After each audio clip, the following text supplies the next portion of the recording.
السلام علیکم ورحمۃ اللہ وبرکاتہ۔ تو انشاءاللہ آج کا لیسن نمبر 64 صحیح بخاری حدیث نمبر 85 کتاب العلم، ٹھیک ہے۔ تو اوکے،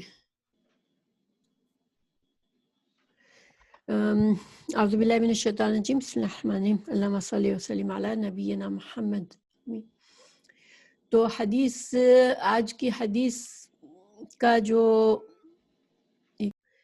تو آج کی حدیث ہے حدیث نمبر 85۔ آج کے جو حدیث کا باب ہے وہ سیم ہے جو لاسٹ ٹائم تھا، ٹھیک ہے۔ لاسٹ ویک کا جو باب تھا وہی ہے۔ میں باب کو صرف پڑھ دیتی ہوں ایک بار۔ بابو من، باب اس کے بارے میں جو اجابہ جواب دے، الفتیا فتوے کا یا سوال کا، مسئلے کا، بے اشارتی اشارے سے، الیدی ہاتھ کے، والرأسی یا سر کے اشارے سے۔ تو یہاں پر باب جو تھا اس میں یہ علم جو ہے وہ علم کی بات کسی کو بتانا ہاتھ کے اشارے سے یا سر کے اشارے سے یہ جائز ہے، تو یہ باب ہے۔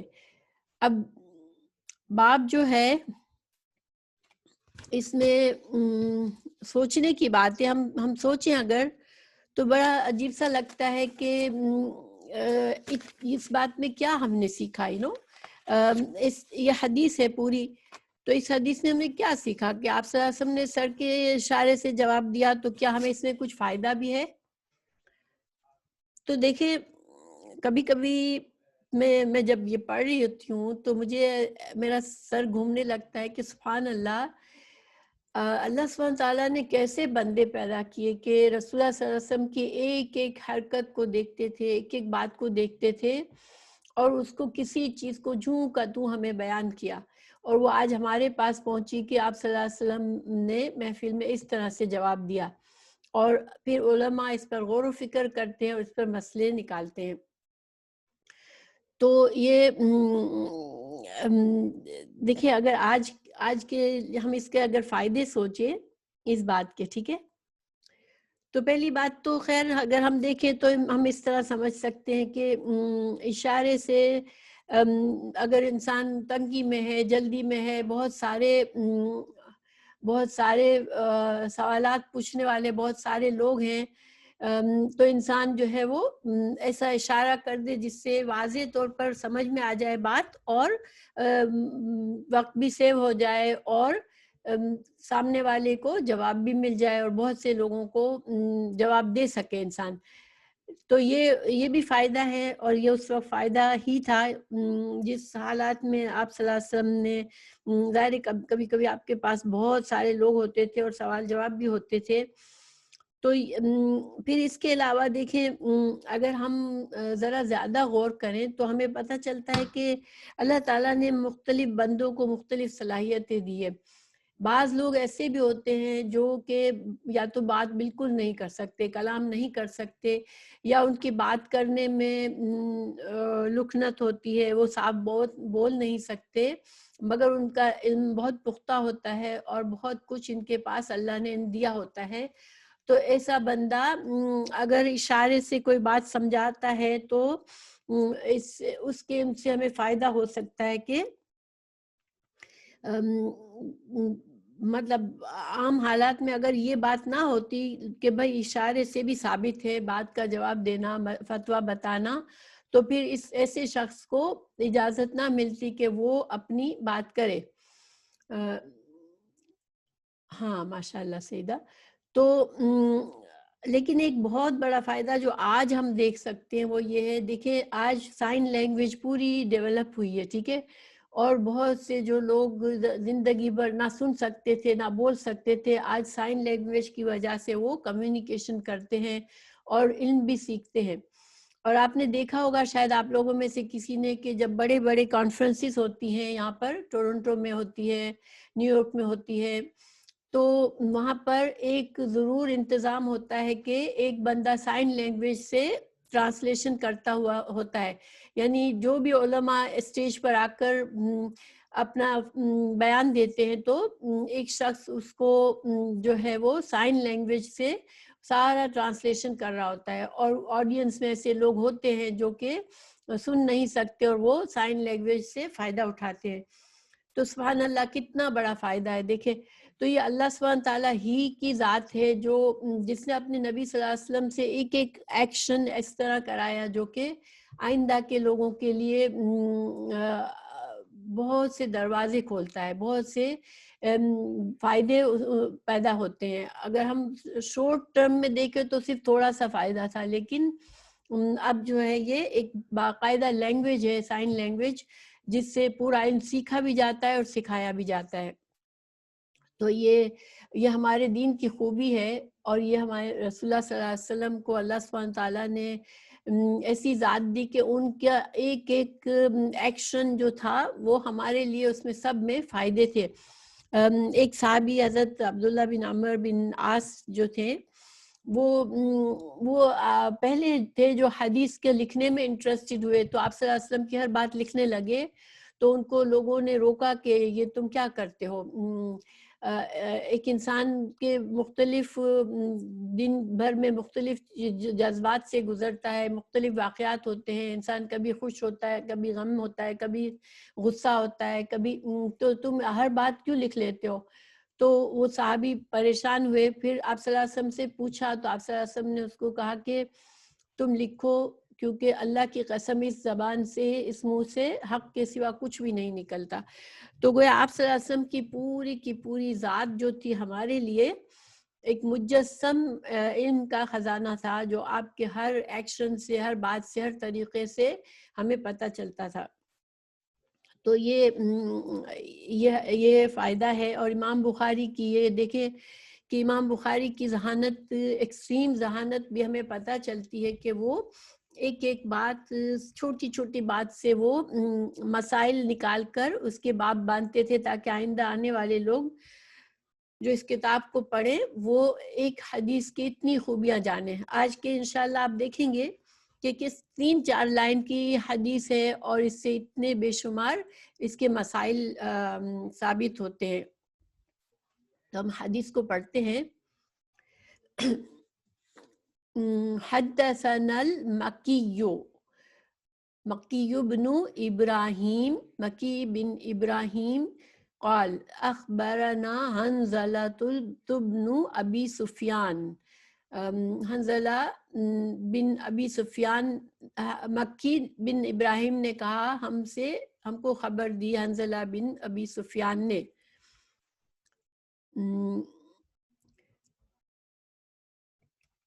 سمعت ابا ہریرہ, میں نے سنا ابو ہریرہ سے. ابا ہریرہ کیوں ہے ابو ہریرہ, یہ آپ لوگوں کو انشاءاللہ پتہ ہوگا. ابا ہریرہ, ابو ہریرہ, ٹھیک ہے. تو یہ ابو کبھی کبھی اس طرح سے استعمال ہوتا ہے. ابی ہریرہ بھی کبھی آپ پڑھیں گے, کبھی ابا ہریرہ پڑھیں گے, کبھی ابو ہریرہ پڑھیں گے. تو آپ میں سے کسی کو ون ٹائپ کریں اگر کسی کو سمجھ آتی ہے کہ ایسا کیوں ہوتا ہے. ایک نام جس میں ابو پہلے ہوتا ہے, ابو ہریرہ جیسے ہیں, تو اصل نام تو ابو ہریرہ ہے, لیکن یہ کبھی کیوں لکھا ہوا ہوتا ہے ابا ہے, کبھی ابی ہے. یہ اس لیے ہوتا ہے کہ کبھی فاعل کے طور پر اگر آتا ہے ابو تو ابو ہوتا ہے, ٹھیک ہے, فاعل ہے. تو یہاں پر سمعت ابا ہریرہ, میں نے سنا ابو ہریرہ سے, تو یہاں ابو ہریرہ فاعل ہے. جیسے فاعل یہاں پر کون ہے, سمعت, میں نے سنا ابو ہریرہ سے. تو ابو ہریرہ جو ہے وہ مفعول ہے, تو پھر منصوب ہوتا ہے. مفعول تو ابا ہے, یہ نصبی حالت ہے ابو کی. پھر ابی اگر مجرور ہوتا ہے, ابو مجرور کی جگہ پر آتا ہے تو ابی بن جاتا ہے. ٹھیک ہے, ایک ایکسٹرا چیز بتا رہی ہوں, کوئی پریشان نہ ہو, جس کو نہ سمجھ آئے کوئی بات نہیں. بس یہ چھوٹی چھوٹی باتیں ہوتی ہیں جو کبھی کبھی انسان اگر غور کرنے والا انسان ہوتا ہے تو ان کو بادر کرتی ہے کہ یہ کیوں ابھی لکھا ہوا ہے, تھوڑی دیر بعد ابا ہے, کبھی ابو ہے, اس لیے میں نے بتا دیا آپ کو. تو میں نے سنا ابا ہریرہ سے عن النبی. No, it depends how many people نہیں ہے اس میں. It depends کہ جس کی بات ہو رہی ہے وہ ایکٹیو ہے, وہ کام کرنے والا ہے, یا اس کے اوپر کام کیا جا رہا ہے, یا پھر اس کا کسی سے تعلق ظاہر کیا جا رہا ہے. یہ اس سے پھر ترجمہ بنتا ہے. ٹھیک ہے, تو میں نے سنا ابو ہریرہ سے. تو ابو ہریرہ یہاں پر خود یعنی کہ جس نے سنا وہ بتا رہے ہیں کہ میں نے وہ ان سے میں نے سنا. اگر وہ کہتے قال ابو ہریرہ تو اس وقت ابو ہوتا. ٹھیک ہے, ہاں, ڈیپینڈس ہونا انسان کے پیسیو اسٹیٹ ہے یا ایکٹیو اسٹیٹ ہے, یہ بتاتا ہے ہمیں. تو عن النبی صلی اللہ علیہ وسلم قال, انہوں نے کہا, یقبدو یہ پیسیو ہے, یقبدو قبض کر دیا جائے گا, اٹھا لیا جائے گا. قبض کرنا کسی چیز کو یعنی کہ اس کو اٹھا لینا, اس کو بند کر دینا, پکڑ کے بند کر دینا, اٹھا دینا, غائب کر دینا. تو یقبدو قبض کر دیا جائے گا, العلم علم کو اٹھا دیا جائے گا, علم کو قبض کر دیا جائے گا. وَيَظْهَرُ اور ظاہر ہو جائے گی, الجہل جہل کیا ہوتا ہے کہ لا علمی اور جہالت, جس کو ہم کہتے ہیں کہ علم نہیں رہتا, انسان جاہل ہوتا ہے, لا علم بن جاتا ہے. تو جہالت ظاہر ہو جائے گی, اگنورینس ہو جائے گی, ظاہر سامنے آ جائے گی. اور والفتن اور فتنے بھی سامنے آ جائیں گے, یعنی جہالت اور فتنے سامنے آ جائیں گے. وَيَكْثُرُ اور کثرت سے بہت زیادہ کثرت ہو جائے گی, حرج کی. تو صحابہ کرام نے پوچھا, قیلا آپ صلی اللہ علیہ وسلم سے کہا گیا, یا رسول اللہ صلی اللہ علیہ وسلم, ومل حرج کیا ہے؟ فقال تو آپ صلی اللہ علیہ وسلم نے فرمایا, ہاکذا بیدہ, آپ صلی اللہ علیہ وسلم نے کیا کیا, اپنے ہاتھ سے گردن کے پاس سے ہاتھ کو پھیرا. جیسے دیکھیے گردن اڑا دینے کا اشارہ ہم سب سمجھ سکتے ہیں نا, کہ ہاتھ کو اپنے ہاتھ کو جیسے گردن کے آگے سے جیسے چھری کی طرح سے یوں اشارے سے پھرا دینا. تو آپ صلی اللہ علیہ وسلم نے یہ اشارہ کیا کہ اس طرح سے. فحرفہا تو آپ نے ہلایا ہاتھ کو, جیسے ہتھیلی کو ٹیڑھا کر کے پھر اس کو ہلایا, کأنہ گویا کہ وہ یرید القتل, جیسے کہ وہ قتل کا اشارہ کر رہے تھے. یہ جو ہے فحرفہا, یہ بات جو ہے یہ ابو ہریرہ کہہ رہے ہیں کہ آپ صلی اللہ علیہ وسلم نے ہاتھ سے اشارہ کیا اس طرح سے, جیسے کہ گردن کے پاس سے ہاتھ ٹیڑھا کر کے جیسے کہ گردن کو کاٹنے کا اشارہ کر رہے ہیں. تو یہ حدیث ہے. اب اس میں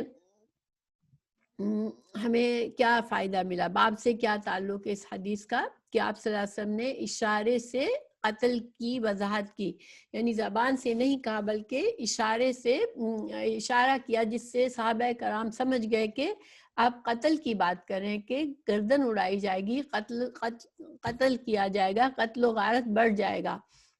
تو یہاں پر ایک نکتہ یہ بھی ہے, دیکھیں کہ صحابہ کرام عرب دان تھے, عربی جاننے والے تھے, عربی بولنے والے تھے, مگر ان کو حرج کا معنی انہوں نے پوچھا. گویا کہ دیکھیں صرف انسان ایک کہے کہ مجھے لغت آتی ہے تو میں سارے قرآن اور حدیث کا سب ترجمہ سمجھ سکتی ہوں, تو یہ پاسبل نہیں ہے. کیونکہ قرآن و حدیث کے بعض الفاظ جو ہے وہ اس سرٹن زمانے سرٹن ٹائم کے میں جو استعمال ہوتے تھے جس معنی میں, اس معنی میں ہوتے ہیں کبھی کبھی, جو کہ پھر بعد میں جو عام عربی بولنے والے اس کو اس حرف کا استعمال نہیں کرتے ہوتے, اس لیے اس کا معنی بھی, اور بعض اوقات معنی پتہ بھی ہو لیکن جس معنی میں آپ صلی اللہ علیہ وسلم مطلب لے رہے ہیں، بتانا چاہ رہے ہیں، وہ واضح نہیں ہو رہا ہوتا ہے تو پوچھنے کی ضرورت پڑتی تھی. تو آج ہم یہ نہیں کہہ سکتے کہ ہم صرف ایک عربی آتی ہے جس کو، اس کو پھر کوئی فرق نہیں پڑتا، وہ قرآن اور حدیث کا سارا علم صرف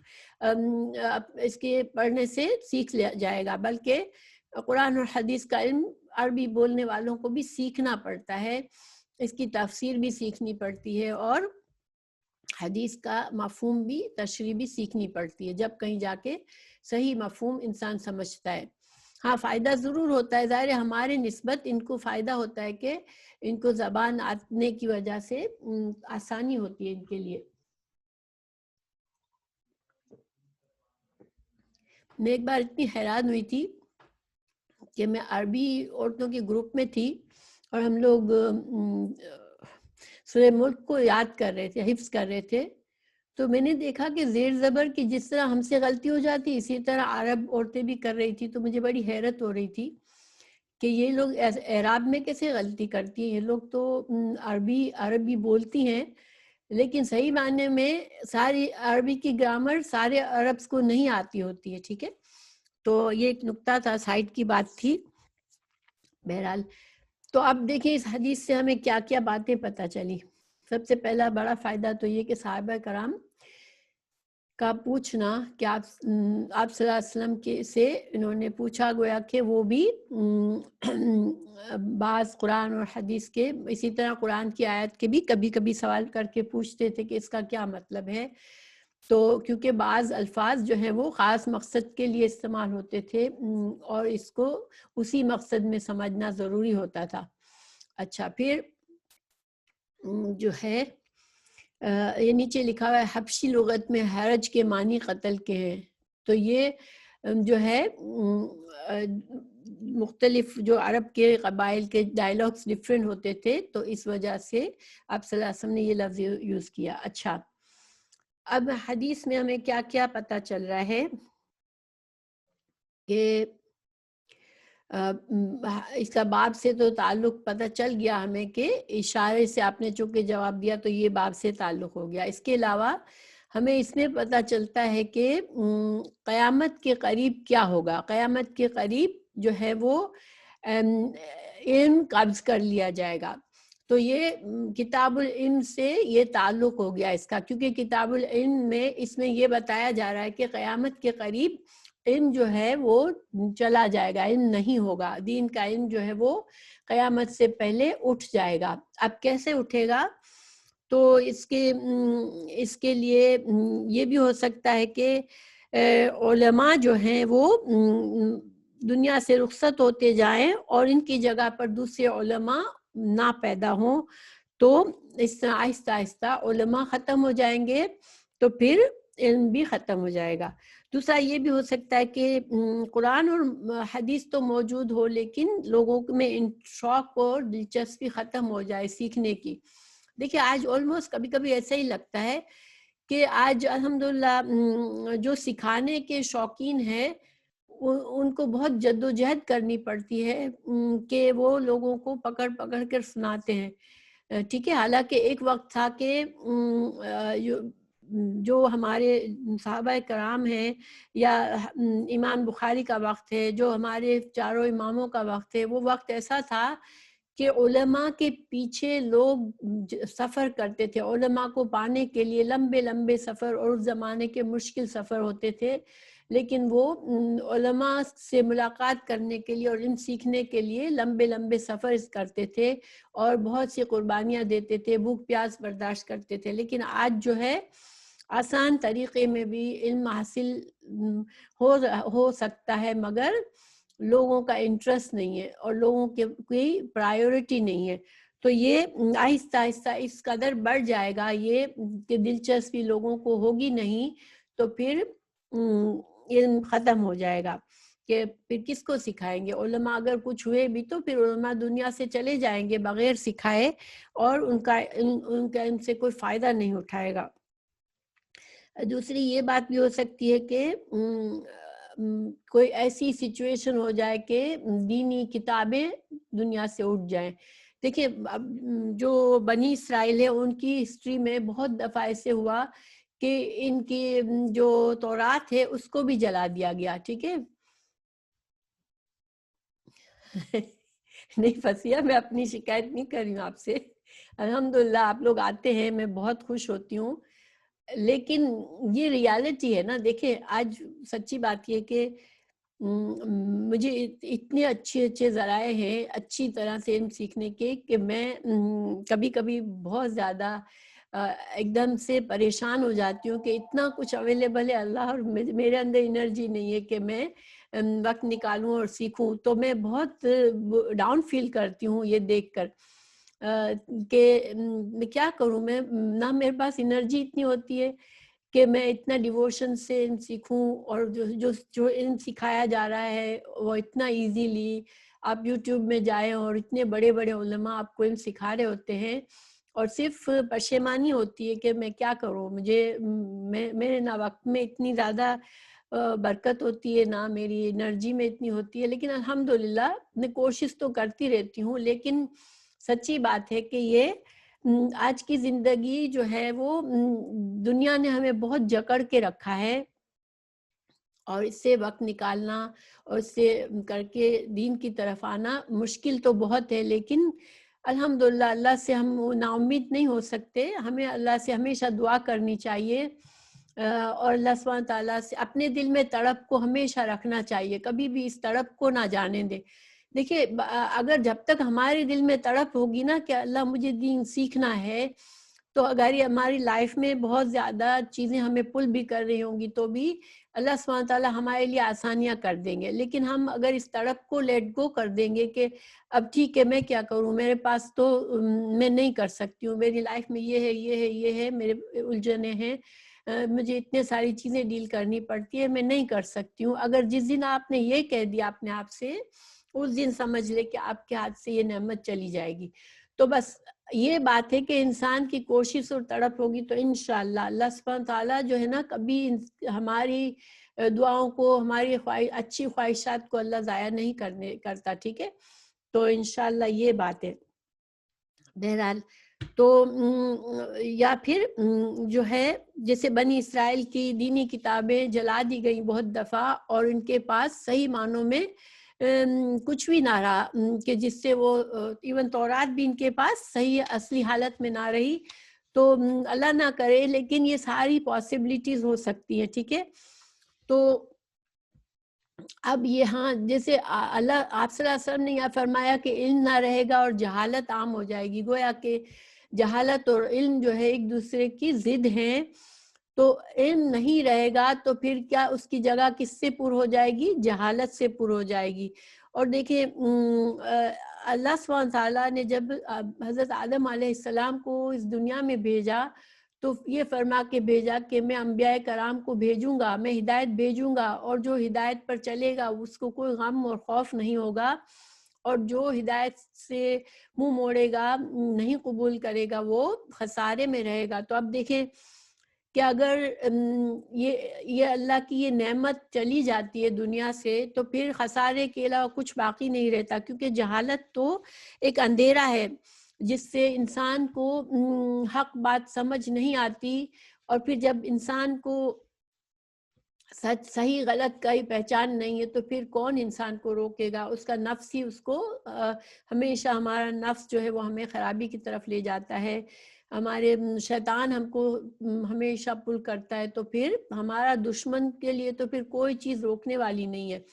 اللہ سبحانہ تعالیٰ نے قرآن میں فرمایا انما یخشی اللہ من عبادہ العلماء، کہ اللہ کے بندوں میں سے جو علماء ہیں، جو دین کا علم رکھتے ہیں، وہی صحیح معنوں میں اللہ کی خشیت اور اللہ کا خوف رکھتے ہیں. تو جب اللہ کا خوف، کیونکہ اللہ کی معرفت دین کے علم سے حاصل ہوتی ہے، کہ اللہ سبحانہ تعالیٰ کے جتنا ہم علم سیکھتے ہیں اتنا دل میں خوف ہوتا ہے، جتنا انسان کے دل میں صحیح علم ہوگا اتنا وہ گناہوں سے ڈرے گا، اور اتنا ہی وہ آخرت کو ترجیح دے گا. ہم آخرت کو کیوں ترجیح نہیں دیتے؟ کیونکہ ہمارا علم کمزور ہے، اور ہمیں دنیا کھینچتی ہے تو ہم کھنچ جاتے ہیں، ہمیں شیطان بہکاتا ہے تو ہم بہک جاتے ہیں، کیونکہ ہمارا آخرت پر جو مضبوط یقین ہونا چاہیے وہ نہیں رہا ہے. اور اس کی وجہ یہ ہے کہ ہمارے پاس علم نہیں ہے اتنا. تو جتنا علم انسان حاصل کرتا ہے اتنا اس کو اللہ کی معرفت ہوتی ہے، اور جتنی اللہ کی معرفت ہوتی ہے اتنا اللہ کی خشیت آتی ہے۔ کسی دوست کو بھی پہچاننے کے لیے جب تک اس کو نہ پہچانیں گے اس کے بارے میں ہمیں ہماری فیلنگز ڈیولپ نہیں ہوتی ہے۔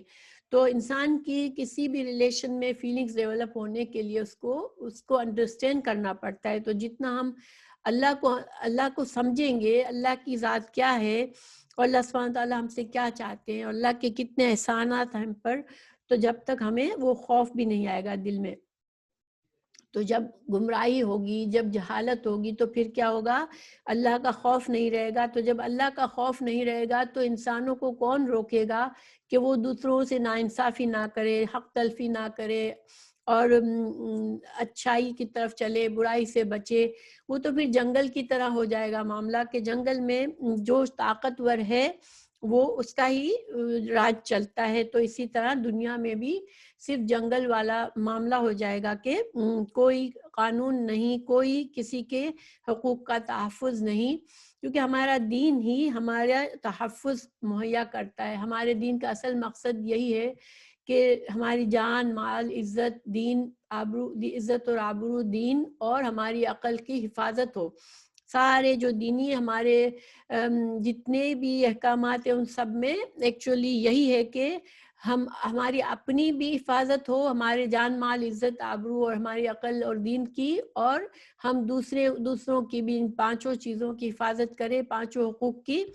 تو جب معاشرہ جو ہے وہ صحیح معنوں میں انسانوں کا معاشرہ ہوتا ہے، جہاں پر انسان امن اور سکھ سے رہتا ہے۔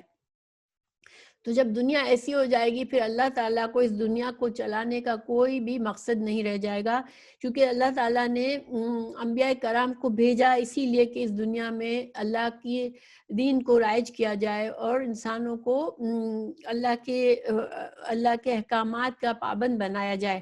جب نہ اب رسول اللہ صلی اللہ علیہ وسلم کے بعد اب کوئی نبی نہیں آنے والا، تو اب جو ہے اب کوئی نبی نہیں آئے گا، تو اب علماء بھی چلے جائیں گے، کوئی نبی بھی نہیں آئے گا، تو پھر اب دنیا میں گمراہی اور جہالت کو ختم کرنے والا کوئی نہیں ہے، تو اللہ سبحانہ تعالیٰ اس دنیا کو پھر نہیں رکھیں گے، اس کو پھر قیامت برپا کر کے اس کو ختم کر دیں گے۔ تو یہ ہمیں اس سے یہاں پر باتیں پتہ چلی اس حدیث سے۔ اب امام بخاری اس حدیث کو بہت سے مقامات پر لائے ہیں، تو انشاءاللہ میں تھوڑا تھوڑا آپ کو بتاتی ہوں کہ کتنے مسائل اس حدیث سے ثابت ہوتے ہیں۔ حدیث نمبر 1036 ہے، یہ کتاب استسقاء میں آئی ہے۔ استسقاء اصل میں پانی کی دعا مانگنا ہوتا ہے، لیکن پھر اس کو جنرل دعا مانگنے کے معنی میں لے لیا گیا کہ کوئی بھی آفت، کوئی مصیبت، پانی کی کمی، کوئی پریشانی ہو، اس پر اللہ تعالیٰ سے دعا مانگنا اور اللہ تعالیٰ سے امن اور سکون مانگنا۔ تو امام بخاری نے یہ باب باندھا ہے کہ جب بھونچال جو ہے وہ قیامت کی نشانیوں میں سے۔ بھونچال کیا ہوتا ہے؟ زمین خسف ہو جاتی ہے، زمین جیسے انڈونیشیا میں ہوا تھا سونامی ہے، تو بھونچال اس کو کہتے ہیں کہ اچانک سے زمین جو ہے وہ اندر چلی جاتی ہے۔ میرے ذہن سے نام نکل گیا لفظ، عربی میں اس کو کہتے ہیں خسف ہو جانا۔ تو بھونچال قیامت کی نشانیاں، اس حدیث میں قیامت کی اور بھی کچھ نشانیاں بتائی ہیں۔ یہ حدیث تو سیم ہے جو 85 ہے، لیکن اس میں جیسے یہاں پر ایک ٹکڑا سمجھ لیں کہ یہاں پر ایک ٹکڑا ہے، تو اس میں اسی کے آگے مزید باتیں ہیں۔ ہاں، دھس جانا، زمین کا دھس جانا۔ اچھا، تو اس حدیث میں 1036 میں قیامت کے نشانیوں میں بتایا گیا کہ دین کا علم اٹھ جائے گا، زلزلوں اور بھونچال اور خسف الارض، آندھی، طوفان، یہ سب بڑھ جائے گا، زمانہ جلدی جلدی گزرنے لگا، یعنی کہ وقت کی میں برکت نہیں رہے گی، اور فتنے فساد پھوٹ پڑیں گے، قتل و غارت عام ہو جائے گا، مال و دولت کی کثرت بہت زیادہ ہو جائے گی، اور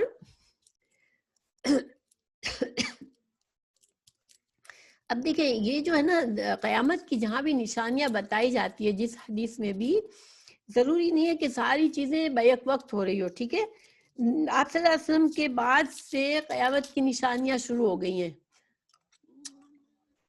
کیونکہ رسول اللہ صلی اللہ علیہ وسلم نے کی ایک حدیث ہے کہ آپ صلی اللہ علیہ وسلم کا آنا اور قیامت کا آنا اسی طرح ہے جیسے دو انگلیوں کا فرق ہوتا ہے دو سائز میں، یعنی ہماری شہادت کی انگلی اور بیچ والی انگلی میں جو سائز کا فرق ہے، آپ صلی اللہ علیہ وسلم نے ایسے سمجھایا کہ قیامت اور میرے درمیان بس اتنا فاصلہ ہے۔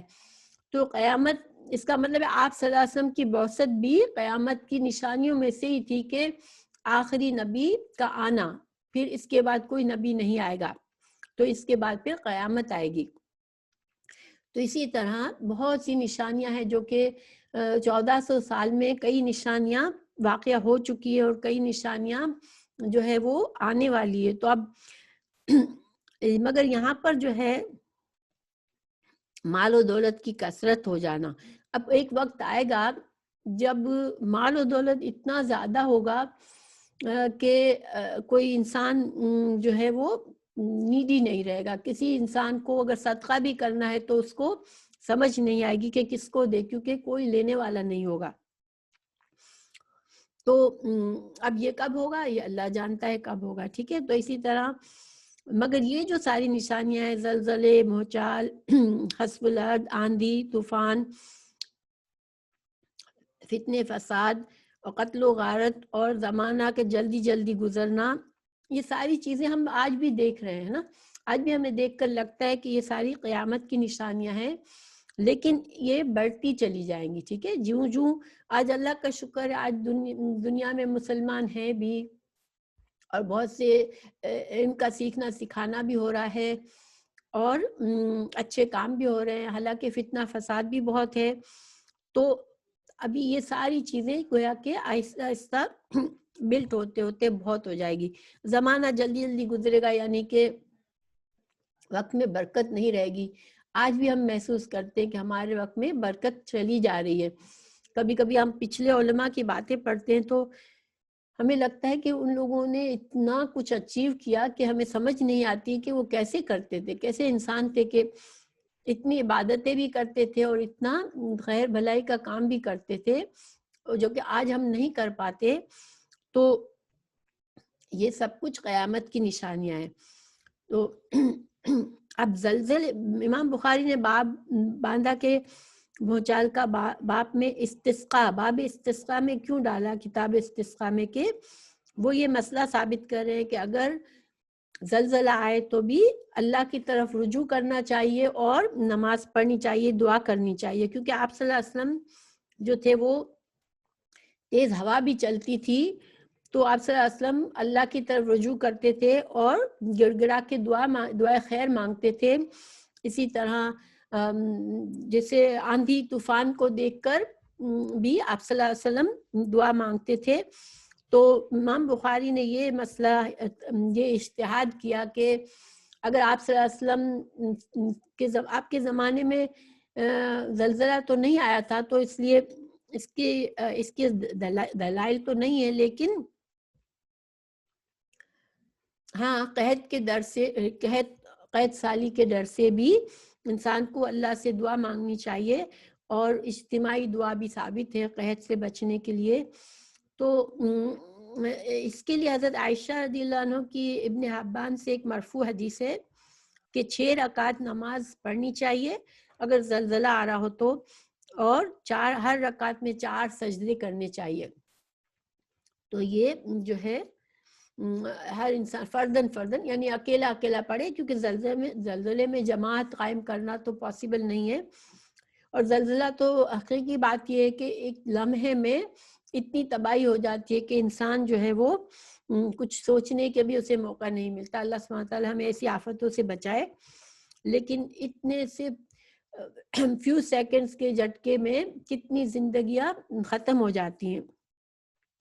تو پھر وقت میں برکت نہ رہنا، تو یہ ایسا فیل ہوگا جیسے 1 سال گزرا تو ایسا لگے گا کہ بس مہینہ 2 مہینے گزرے ہیں، اسی طرح مہینہ گزرے گا تو ایسا لگے گا 1 ہفتہ گزرا ہے، اور ہفتہ گزرے گا تو ایسا لگے گا کہ ابھی تو 1-2 دن ہی ہوئے ہیں، اور یہ آج ہم محسوس کرتے ہیں۔ تو یہ بھی قیامت کی نشانیوں میں سے ہے۔ پھر مال کی کثرت ہو جائے گی، اس لیے کہ فتنے، برائیاں اور آپس میں جنگ و جدل بھی زیادہ ہو جائے گا، کیونکہ مال جتنا زیادہ ہوگا اور علم نہیں ہوگا دین کا، اللہ کا خوف نہیں ہوگا، تو جب مال زیادہ آتا ہے تو انسان کے اندر برائیاں بھی زیادہ آتی ہیں۔ پھر حدیث نمبر 1412 میں امام بخاری اس کو کتاب الزکوٰۃ میں لائے ہیں، اور باب باندھا ہے الصدقۃ قبل الرد، کہ صدقہ جو ہے وہ اس سے پہلے صدقہ کر لو کہ صدقہ تمہارا رد ہو جائے، یعنی کوئی تمہارا صدقہ لینے والا نہ باقی رہے، اس سے پہلے تم صدقہ کر کے اجر و ثواب کما لو۔ تو یہ حدیث امام بخاری نے، یہ جو 1412 حدیث ہے نا، یہ جو میں اس کے بارے میں بتاتی ہوں، پہلے میں صدقے کی بات پوری کر لوں کہ دیکھیں صدقہ کرنا، زکوٰۃ تو فرض ہے، تو زکوٰۃ میں بھی انسان سستی نہ کرے، یہ یہاں سے اس باب سے یہی مقصد ہے کہ انسان صدقہ خیرات میں سستی نہ کرے، ایسا نہ ہو کہ پھر موقع ہی نہ رہے۔ تو اس حدیث کو پیش کر کے کہ کوئی لینے والا بھی نہیں ہوگا تو انسان کسے دے گا۔ دیکھیں صدقے کی نیت بھی کر لیتے ہیں نا اخلاص سے، تو اس کا اجر تو ہے، لیکن اگر کسی ضرورت مند کو دیتے ہیں تو اس کا اجر پورا بڑھ جاتا ہے۔ تو لیکن ضرورت مند ہی نہ ملے ہمیں تو پھر ہم وہ اجر سے محروم رہ جاتے ہیں۔ تو امام بخاری نے یہ باب اس لیے باندھا کہ زکوٰۃ کے اس میں کہ زکوٰۃ تمہاری ہے یا صدقہ ہے، اس میں انسان ٹال مٹول اور سستی نہ کرے اور اس کو فوراً دے دے، کیا پتا کہ یہ موقع ہی چلا جائے۔ اور ویسے قرآن کی ایک آیت سے بھی ہمیں پتہ چلتا ہے کہ اللہ تعالیٰ نے فرمایا کہ اللہ تعالیٰ بندے اور اس کے دل کے درمیان حائل ہو جاتا ہے، یعنی کہ نیکی کا کوئی بھی خیال ہو انسان کو اس میں سستی نہیں کرنی چاہیے، ورنہ ہو سکتا ہے کہ نیکی کا موقع چلا جائے۔ نیکی کا موقع ملنا یہ اللہ کی طرف سے ایک نعمت ہوتی ہے کہ اللہ تعالیٰ ہمیں اجر کمانے کا موقع دے رہا ہے۔ اگر ہم اس میں پوری طرح سے خوش دلی سے اس نعمت کو نہیں قبول کریں گے تو پھر اللہ سبحانہ تعالیٰ ہم سے یہ موقع لے گا۔ تو یہ امام بخاری اس میں یہ سمجھا رہے ہیں۔ اچھا، اب یہ جو حدیث ہے جو اس میں آئی ہے حدیث 1412، یہ امام بخاری کی رباعیات میں سے۔ رباعیات کیا ہوتی ہیں کہ آپ صلی اللہ علیہ وسلم سے کے درمیان اور امام بخاری کے درمیان سند میں صرف 4 واسطے ہیں، 4 واسطوں سے آپ صلی اللہ علیہ وسلم تک پہنچے ہیں امام بخاری۔ دیکھیں امام بخاری پیدا ہوئے ہیں 250 ہجری میں، رسول اللہ صلی اللہ علیہ وسلم کا انتقال ہوا ہے 11 ہجری میں۔ اب 240 سال، تقریباً 240 سال، اور پھر امام بخاری کا ہم بچپن نکال دیں تو 250 سالوں میں اگر صرف 4 استاد بیچ میں ہیں تو یہ بہت ہی کم فاصلہ ہے، ٹھیک ہے۔ امام بخاری سے کم سے کم تر جو فاصلہ ہے رسول اللہ صلی اللہ علیہ وسلم تک وہ 4 لوگوں کا ہے۔ اور رباعیات جو ہے وہ بہت ہی فخر محسوس کرتے تھے علماء اس سے، کیوں؟ رباعیات نہیں بلکہ اپنی ہر عالم اپنی اس حدیث پر فخر محسوس کرتا تھا جس میں رسول اللہ صلی اللہ علیہ وسلم سے کم پاسبل واسطہ ہو۔ تو امام بخاری کے لیے 4 سے کم کا فاصلہ کرنا ممکن نہیں تھا۔ 250 سال میں 4 لوگوں کا فاصلہ، 4 راویوں کا فاصلہ رسول اللہ صلی اللہ علیہ وسلم سے، یہ امام بخاری کی جو عالی سند ہے وہ 4 کم از کم 4 راویوں پر بنی ہوئی ہے۔ تو میں نے پہلے تو آپ لوگوں کو بتایا تھا عالی سند کو عالی کرنا، تو اس کے لیے جو محدثین ہوتے تھے وہ سفر کرتے تھے تاکہ وہ جیسے مثال کے طور پر میں آپ کو کوئی حدیث سناتی ہوں تو آپ کو پتہ چلے کہ میرے استاد، جس استاد کا میں نے نام لیا وہ بھی شہر میں آئے ہوئے ہیں، تو آپ سوچیں کہ میں جو ہوں ان کے استاد سے اگر سن لوں تو میرا جو واسطہ رسول اللہ صلی اللہ علیہ وسلم سے جو حدیث سننے کا ہے وہ تھوڑا سا شورٹ ہو جائے گا، تو اس شوق میں علماء بڑے لمبے لمبے سفر کرتے تھے. حدیث تو ان کو پتہ چل جاتی تھی، لیکن جب حدیث پتہ چلتی کہ کون سے جس استاد سے کسی نے سنا ہے وہ استاد فلاں جگہ پر موجود ہے، تو پھر وہ سفر کرتے تھے ان استاد کے پاس جا کے حدیث سننے کے لیے، تاکہ اپنی سند میں بجائے اس دوسرے واسطے کے وہ ان کے استاد کا واسطہ لکھ کر سند کو عالی بنا لیں. انشاءاللہ یہ آپ کو سمجھ میں آ رہی ہوگی میری بات. تو یہ حدیث جو ہے یہ امام بخاری کی رباعیات میں، رب مطلب 4، ٹھیک ہے. تو امام بخاری کی ایسی جتنی بھی احادیث ہیں ان کو پھر رباعیات کہتے ہیں، کہ 4 حوالے سے آپ صلی اللہ علیہ وسلم تک امام بخاری کی سند میں انہوں نے حدیث بیان کی ہے. تو انشاءاللہ یہ بات سمجھ میں آئی ہوگی. اور مسئلہ یہاں پر یہی ثابت ہوا کہ صدقہ دینے میں انسان تاخیر نہ کرے، سستی یا ٹال مٹول نہ کرے، کہ نیکی کا موقع ہاتھ سے نہ نکل جائے. پھر حدیث نمبر 1412 میں دوسرا مسئلہ یہ ثابت ہوتا ہے کہ قیامت کے وقت جو ہے وہ دولت بہت ہی عام ہوگی. یعنی قیامت کی، قرب قیامت کی ایک نشانی ہے کہ لوگوں کے پاس بے تحاشا دولت ہوگی. دیکھیں آج بھی جن لوگوں کے پاس پاکستان میں بھی دولت ہے، ان کے پاس بہت زیادہ دولت ہے، اور یہاں بیٹھ کر ہم کبھی کبھی ان کے اخراجات دیکھ کے پریشان ہو جاتے ہیں کہ اگر وہ اتنی آسانی سے اتنا بڑا خرچ کر سکتے ہیں تو پھر ان کے پاس ماشاءاللہ کتنی دولت ہوگی. تو اب ایسی دولت اگر خیر غربت بھی بہت ہے ابھی تو، لیکن یہ ایک وقت آئے گا کہ دولت عام ہو جائے گی. تو پھر اس کی جو رباعیات میں جو سند ہے ان کی، یہ ہے امام بخاری سے کے استاد آدم ہے، آدم کے استاد شعبہ ہے، شعبہ کے استاد معبد ہے، اور معبد کے استاد حارثہ بن وہاب رضی اللہ عنہ ہے. تو 4 لوگ ہیں رسول اللہ صلی اللہ علیہ وسلم سے پہلے، ان کے بعد امام بخاری تک. اچھا، حدیث نمبر 3608 اور 3609 دونوں حدیثیں جو ہے وہ کتاب الفضائل میں ہے. فضیلتیں جو ہوتی ہیں نا، تو کتاب الفضائل جو ہے اس میں رسول اللہ صلی اللہ علیہ وسلم کے معجزات اور نبوت کی نشانیاں باب باندھا ہے انہوں نے. تو نبوت کی نشانیوں میں سے آپ صلی اللہ علیہ وسلم کی پیشین گوئیاں بھی ہیں، کیونکہ آپ صلی اللہ علیہ وسلم نے جو پیشین گوئیاں کی وہ صحیح ثابت ہوئی، یہ نبوت کی نشانی تھی. تو یہاں پر آپ صلی اللہ علیہ وسلم نے یہ فرمایا اس حدیث میں کہ مسلمان قیامت کی نشانیوں میں سے ایک یہ ہے کہ 2 جماعتیں مسلمانوں کی آپس میں جنگ کریں گی، اور دونوں کا دعویٰ ایک ہی ہوگا کہ وہ حق پر ہیں. تو یہ واقعہ رونما ہو چکا ہے. یہ کب ہوا ہے؟ یہ حضرت علی رضی اللہ عنہ اور حضرت معاویہ کی جنگ کے بارے میں پیشین گوئی ہے. یہ جنگ صفین کے بارے میں، ٹھیک ہے. جنگ صفین جو ہے اس میں دونوں طرف مسلمان تھے، اور دونوں یہ کہہ رہے تھے کہ ہمارا جو موقف ہے لڑنے کا وہ صحیح ہے، ہم حق پر ہے، ہم حق کے لیے لڑ رہے ہیں. تو اب کیا تھا جنگ صفین میں؟ اصل میں یہ ہوا تھا کہ حضرت علی رضی اللہ عنہ نے خود بھی یہ فرمایا اس جنگ کے بارے میں کہ حضرت معاویہ رضی اللہ عنہ اور ان کا گروہ یہ ہمارے بھائی ہیں. یعنی بھائی ہیں کا مطلب مسلمان بھائی ہیں جنہوں نے ہم پر بغاوت کی ہے.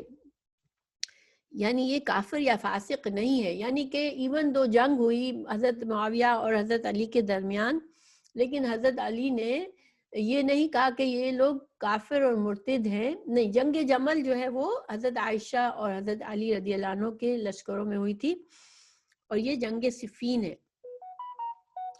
تو یعنی کہ یہ دیکھیں حضرت علی رضی اللہ عنہ کی خوبی کہ یہ نہیں کہا کہ یہ کافر ہو گئے، یہ فاسق ہیں جو ہم سے لڑ رہے ہیں، بلکہ یہ کہا کہ یہ ہمارے بھائی ہیں، مسلمان بھائی ہیں، مگر انہوں نے ہم سے بغاوت کی ہے. تو مسئلہ کیا ہوا تھا؟ کیوں لڑائی ہوئی تھی دونوں میں؟ حضرت علی کے اس قول سے یہ مسئلہ ثابت ہوتا ہے کہ کافر ہمیں کسی مسلمان، کسی کلمہ گو کو کافر نہیں کہنا چاہیے، کیونکہ کسی مسلمان کو کافر کہنا یہ گالی ایسی بات ہے کہ اگر وہ واقعی میں اللہ تعالیٰ جانتا ہے اس کا ایمان، وہ مسلمان ہے اور ہم اسے کافر کہہ رہے ہیں، تو پھر یہ کافر کا کلمہ ہمارے اوپر لوٹتا ہے. کسی کو اس گالی دیتے ہیں اور وہ گالی کا مستحق نہیں ہوتا تو وہ گالی ہم پر لوٹتی ہے. تو پھر کافر کہنے کا کلمہ تو بہت بڑا ہے. یہاں آج کل کے زمانے میں بہت ایزیلی کافر کا فتویٰ دیا جاتا ہے، لیکن انسان یہ معاملہ اللہ پر چھوڑ دے. جب کوئی کلمہ گو ہے، کوئی خود کو مسلمان کہتا ہے، تو پھر انسان خود سے یہ فتویٰ نہ ڈالے کہ یہ کافر ہے، انلیس کہ اس کا کفر واضح ہو جائے. تو اب یہ لڑائی کیوں ہوئی تھی؟ دیکھیں، یہ سارے جو لوگ تھے ان جنگوں میں، وہ لوگ تھے صحابہ کرام اس میں شامل تھے، بڑے بڑے، جو کہ رسول اللہ صلی اللہ علیہ وسلم سے تربیت پائے ہوئے تھے اور نیک ترین لوگ تھے، جن کے بارے میں ہم کہہ سکتے ہیں کہ ہم تو کبھی ان کے لیول پر پہنچ ہی نہیں سکتے، جتنا ان کے اندر تقویٰ تھا، جتنا ان کے اندر ان کی ذات پاک صاف تھی، جتنی ہم کبھی سوچ بھی نہیں سکتے کہ ہم اس لیول کو کبھی جا سکتے ہیں. مگر پھر جنگ کیوں ہوئی صحابہ کرام میں؟ تو وہ یہ تھا کہ حضرت عثمان رضی اللہ عنہ کے زمانے میں اسلامی حکومت بہت بہت زیادہ پھیل چکی تھی، اور مصر اور شام اور دور دور دراز کے علاقوں میں تھی. اب ایسے میں ظاہری بات ہے کہ بہت سے لوگ فتنہ کرنے والے بھی تھے. تو کچھ فتنہ کرنے والوں نے، کہا جاتا ہے وہ یہودی تھا، ایک گروپ بنایا، اور جنہوں نے حضرت عثمان علیہ السلام پر جھوٹے الزامات کی لسٹ بنائی، اور پھر وہ مصر سے چلے کہ ہم جو ہیں وہ حضرت عثمان علیہ السلام، کیونکہ حضرت عثمان رضی اللہ عنہ کے یہ سارے جرائم ہیں اور ہم جا کے اس کا فیصلہ چاہتے ہیں. تو اس زمانے میں خلفائے راشدین کا سب کا یہ موقف تھا کہ اگر میں کچھ غلط کروں تو تم مجھے پکڑ سکتے ہو، ٹھیک ہے، اور تم میری بات سچ ہو تو مانو، ورنہ تم میری غلط بات مجھے بتا دو کہ میں غلط ہوں. تو اب انہوں نے یہ لسٹ بنائی، جھوٹی لسٹ تھی، بے مقصد قسم کے ان پر الزامات تھے. پھر انہوں نے سفر شروع کیا تو بہت سے مقامات سے گزرے اور لوگوں کو ورغلا کے بہت سے لوگوں کو اپنے ساتھ کیا. آپ کو پتہ ہے فتنہ بہت جلدی بڑھتا ہے، تو ایک بہت بڑا لشکر بن گیا. جب یہ لوگ مدینہ میں، انہوں نے پھر فائنلی، بہت سی تفصیلات ہیں، میں مختصر بتا رہی ہوں کہ مدینہ میں انہوں نے حضرت عثمان علیہ السلام کو ان کے گھر میں نظر بند کر دیا اور ان کے گھر کا محاصرہ کر لیا، اور ان کو نماز مسجد نبوی سے بھی جانے سے روک دیا. اور پھر اتنا طویل عرصہ اس طرح سے ان کو بند رکھا، اور پھر فائنلی ان کو شہید کر دیا. حضرت عثمان رضی اللہ عنہ کے بہت سے صحابہ تھے، ان کی فوج بھی تھی، مگر انہوں نے کہا میں مدینہ میں میری جان بچانے کے لیے میں کسی کا خون نہیں بہاؤں گا. تو انہوں نے اپنے جو بھی فوجی تھے، اپنے جو بھی صحابہ کرام تھے جو ان کے ساتھ، ان سب کو روک دیا کہ تم جنگ نہیں کرنی مجھے، اتنے لوگ ہیں، اس میں کتنے مسلمان، سب مخلص مسلمان بھی ہیں جو غلط فہمی میں آ گئے ہیں، اور میں مدینہ پیارے رسول صلی اللہ علیہ وسلم کا شہر ہے، حرم شریف ہے، میں اس میں اپنی جان بچانے کے لیے جنگ نہیں کرنے دوں گا. تو انہوں نے کسی کو اجازت نہیں دی. تو ظاہری بات ہے اب کوئی لڑنے والا نہیں تھا، تو ان کے حوصلے بہت بڑے. انہوں نے حضرت عثمان کو کئی دنوں تک محاصرہ کیا، اور یہ حج کا دور تھا، حج کا زمانہ تھا، تو بہت سے صحابہ کرام جو تھے وہ حج کے لیے چلے گئے تھے. مدینہ میں کم لوگ رہ گئے تھے، بڑے بڑے صحابہ گئے ہوئے تھے. حضرت عائشہ بھی موجود نہیں تھی اس زمانے میں. تو پھر چھپ کر کچھ لوگ دیوار پھلانگ کر گئے اور حضرت عثمان کو شہید کر دیا تھا، اور پھر سب بھاگ گئے، ادھر ادھر ہو گئے. اب حضرت علی کو اس کے بعد جب خلیفہ بنایا گیا تو حضرت عائشہ نے بھی ان کو کہا کہ بھئی آپ جو ہیں وہ حضرت عثمان کے خون کا بدلہ لیں. اور حضرت معاویہ جو کہ شام میں تھے گورنر، تو ان تک بھی پہنچایا گیا. حضرت عثمان کا خون آلود جو لباس تھا وہ، اور ان کی وائف کی کٹی انگلی لے کر گئے کہ دیکھو یہ حال کیا ہے حضرت عثمان کا. تو حضرت معاویہ جو تھے وہ ان کے خاندان کے تھے، تو خاندان کے لوگوں کو یہ حق ہوتا ہے کہ وہ قصاص مانگے، ٹھیک ہے، حکومت سے قصاص مانگے اگر ان کا کوئی آدمی قتل کر دیا جاتا ہے. تو حضرت معاویہ نے حضرت علی سے یہ ڈیمانڈ کی کہ آپ قاتلوں کو ہمارے سامنے پیش کریں اور قاتلوں کو سزا دیں. اب حضرت عائشہ اور حضرت علی کے جنگ بھی اسی وجہ سے ہوئی تھی، لیکن اس کا میں ابھی ڈیٹیل نہیں بتاتی ہوں.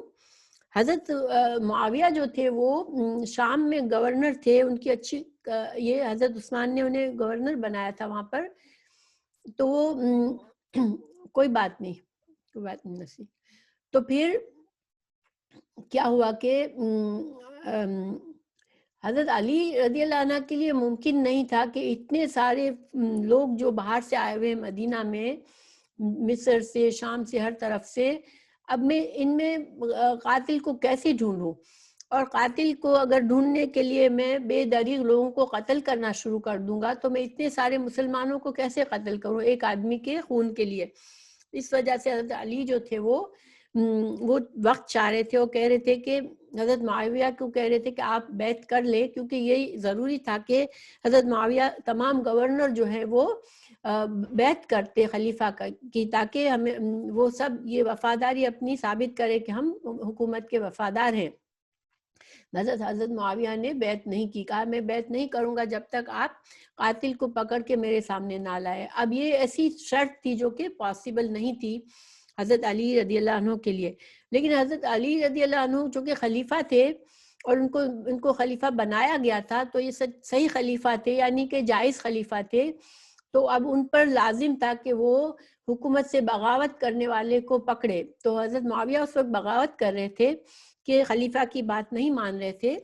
تو وہ نکلے تھے اپنے لشکر کے ساتھ، شام کی طرف گئے تاکہ وہ حضرت معاویہ سے بات چیت کریں اور ان کو سمجھائے اور ان سے بیعت لے لیں تاکہ ایک حکومت ساری یونیٹی ہو جائے. تو انہوں نے اس غرض سے گئے تھے، لیکن آخر کار جنگ ہوئی اور جنگ میں بہت سے لوگ مارے گئے.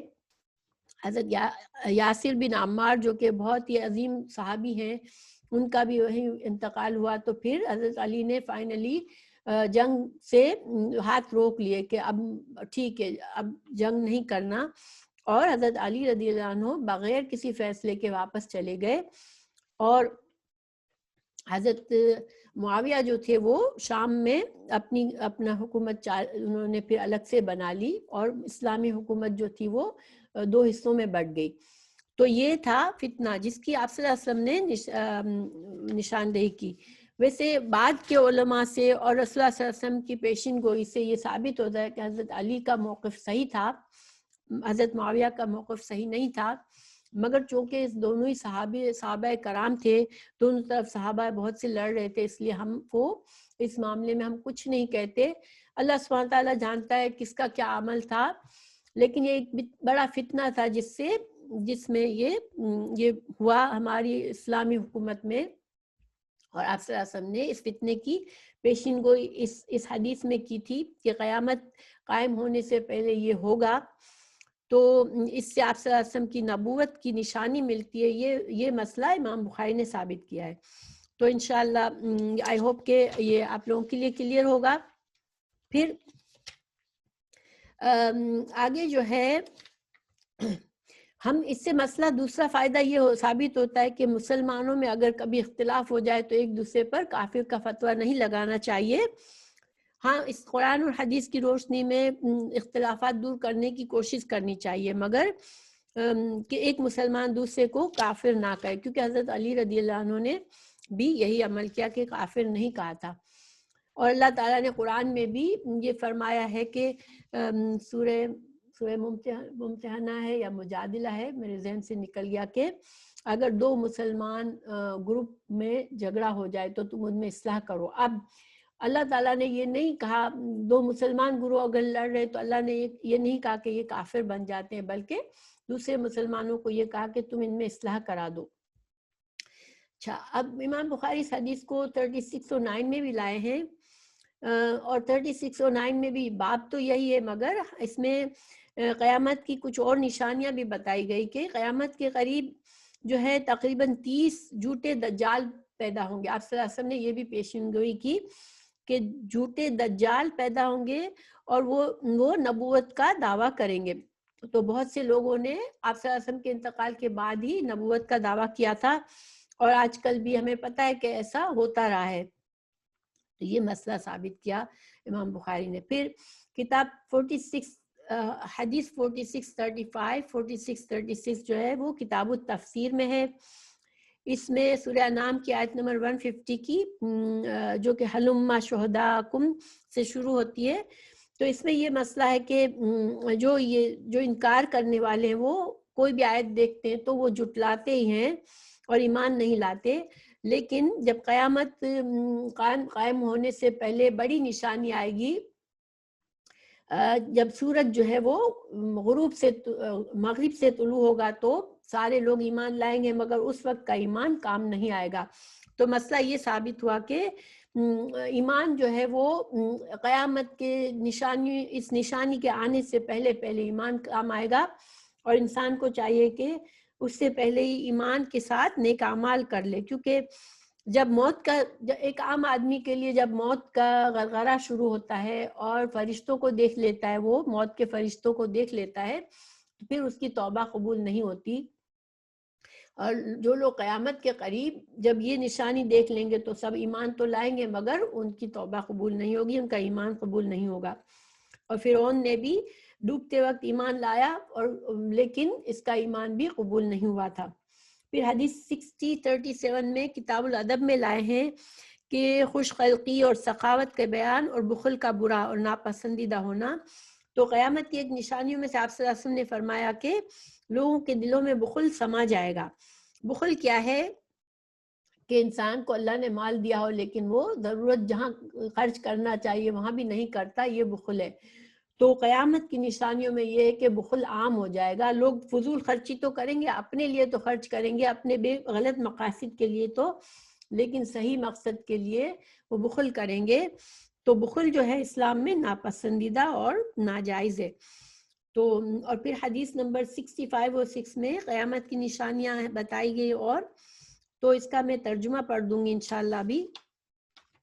6935 میں باغیوں اور مرتدوں سے توبہ کرانے کا بیان.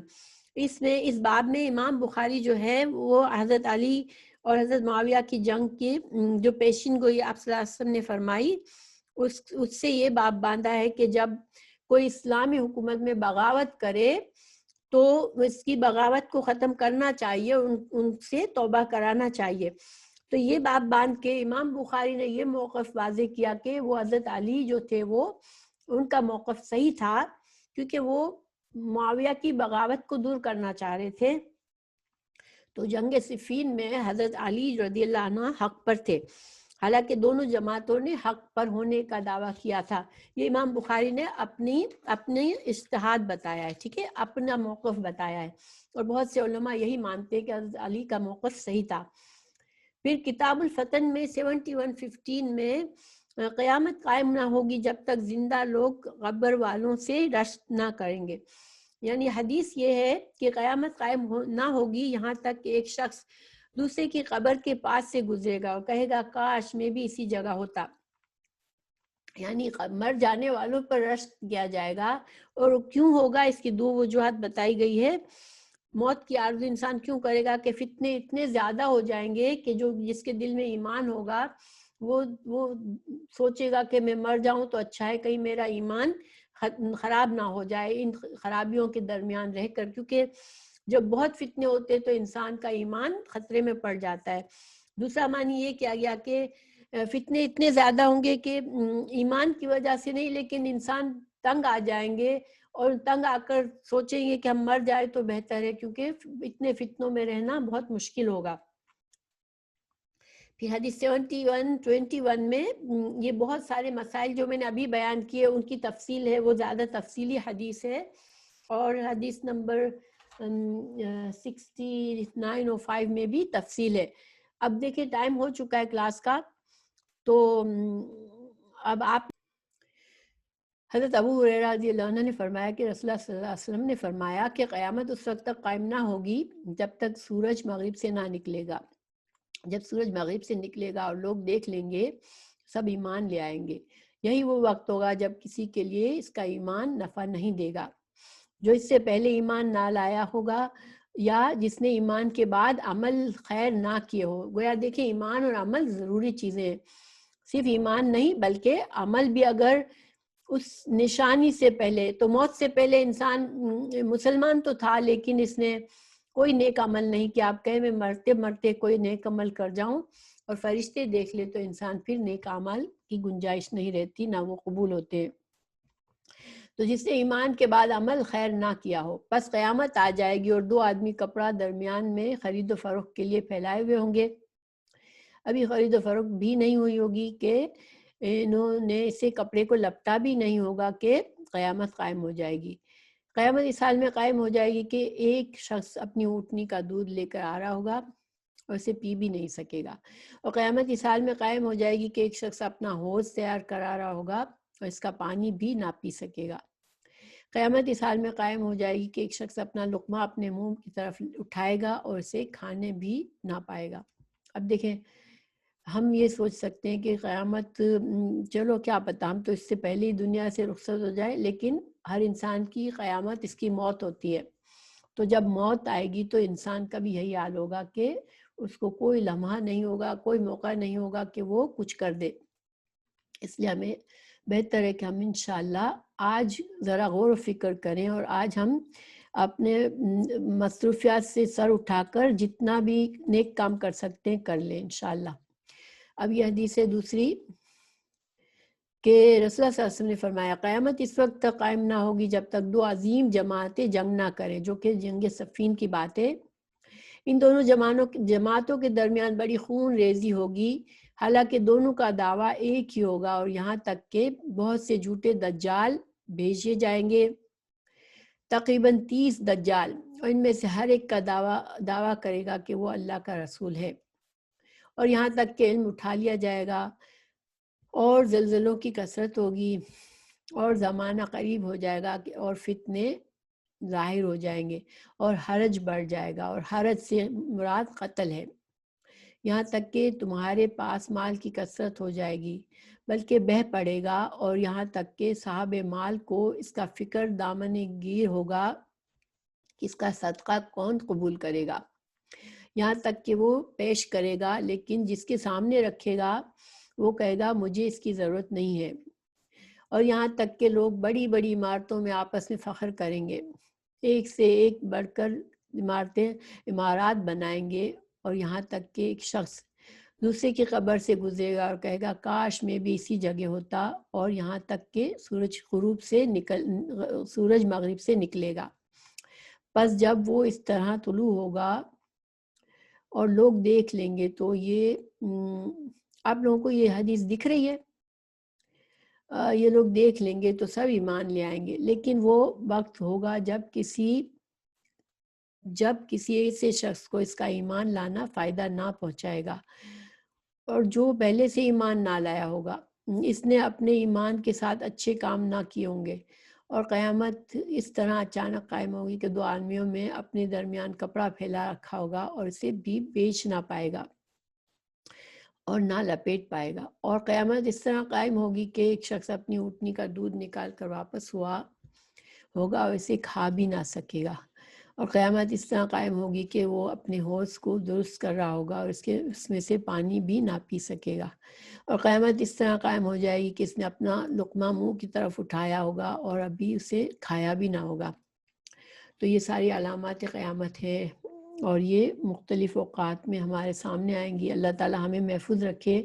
اللہ سبحانہ تعالیٰ ہماری موت جو ہے وہ ہمارے لیے ایمان پر کرے، اور ایمان اس سے موت سے پہلے ہمیں اللہ تعالیٰ ہمیں اچھی طرح سے اللہ کا سامنا کرنے کے لیے، اللہ سے ملاقات کے لیے ہمیں تیاری کرا دے. اللہ ہم سے راضی ہو جائے تاکہ جب ہم اللہ سے ملیں تو اللہ ہم سے راضی ہو انشاءاللہ. اللہ تعالیٰ ہماری موت ایمان پر کرے، ہمارے سارے گھر والوں کی، سارے اولادوں کی، ہمارے والدین کی، بھائی بہنوں کی اور تمام مسلمانوں کو اللہ سبحانہ تعالیٰ کلمہ لا الہ الا اللہ محمد رسول اللہ صلی اللہ علیہ وسلم پر ہمارا خاتمہ کرے، اور اس سے پہلے ہمارے وقت کو اچھی طرح استعمال کرنے کی توفیق دے، آمین۔ تو اب میں تھوڑا سا بند کرتی ہوں، اگر کسی کو کوئی بات کرنی ہو تو آپ لوگ کر سکتے ہیں۔